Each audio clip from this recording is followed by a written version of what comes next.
संपूर्ण धर्म और अर्थों का साधक तथा बुद्धि स्वरूप गायत्री नामक दूसरा महामंत्र का उन्होंने दर्शन किया। गायत्री माता की पहला मंत्र क्या निकला? ओमकार। और दूसरा मंत्र गायत्री मंत्र। यह गायत्री मंत्र चारों पुरुषार्थों को देने वाली है। इस गायत्री मंत्र के जो है संध्या उपासना के समय ब्राह्मण लोग जाप करते हैं और जो इसमें 24 अक्षर हैं, पहले जो हमने आपको 24 तत्व बताए हैं उनके ही स्वरूप में इस गायत्री मंत्र में 24 अक्षर विराजमान हुआ है। इसीलिए जो गायत्री मंत्र का जाप करता है वो इन 24 तत्वों के बारे में जानता है। 24 तत्व अर्थात इस संसार के बारे में जान जाता है। इसलिए जब ब्राह्मण ब्रह्म विद्या अध्ययन करने लिए जाता है, संस्कृत को अध्ययन करने जाता है, तो सबसे पहले उसे गायत्री मंत्र की दीक्षा दी जाती है और उसे संध्या उपासना करने लिए कहा जाता है, जिससे उसके अंदर ब्रह्मत्व आए। हमने बोला था, आपने पीछे कल की कथा में या परसों की कथा में सुना था कि जो गायत्री मंत्र नहीं जानता या जप नहीं करता वो ब्राह्मण कहलाने की योग्य नहीं है, क्योंकि ब्रह्म जानाति इति सा ब्राह्मणा।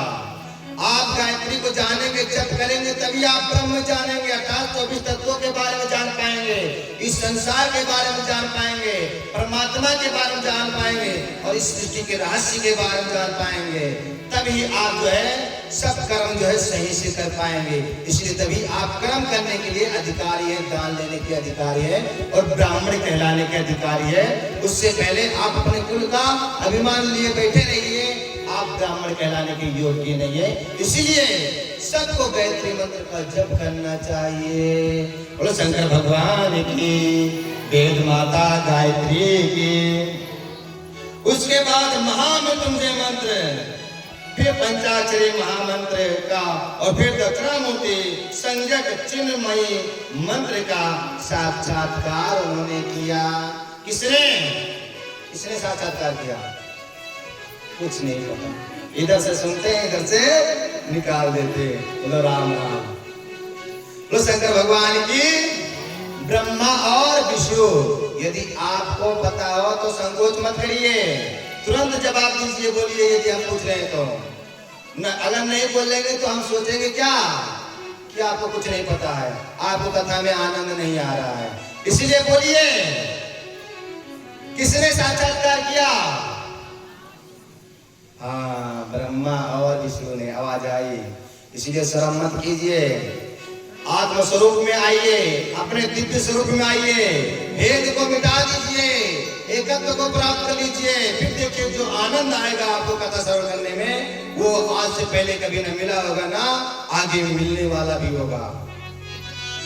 अपने आप को पहचान कर निसंकोच होके जो हम आपसे पूछते ध्यान से यदि सुन रहे हैं, पता है तो बताइए। आप बताएंगे तो आपकी चेतना शक्ति हमारे पास रहेगी। हम जो बोलेंगे डायरेक्ट आपके हृदय में जाकर वास करेगा और सदियों के लिए आपको याद रहेगा। इसलिए तुरंत बोलिए, श्रम नहीं करना चाहिए। श्रम कहाँ करना चाहिए?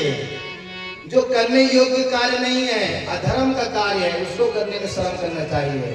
अच्छे कर्म को करने के लिए कभी श्रम नहीं करना चाहिए। यदि बोलते हैं जो किया श्रम उसकी फूटी कर्म, तो भगवान की कथा में आप बैठे हुए हैं, कर्म को मत बोलिए, निसंकोच हो गए। यदि हम पूछ रहे हैं आपको पता है तो बोलिए, फिर से बोलिए। किसको किसको आत्म साक्षात्कार हुआ? ब्रह्मा और विष्णु को। आप महाराज कुछ भी बोल लो, हम तो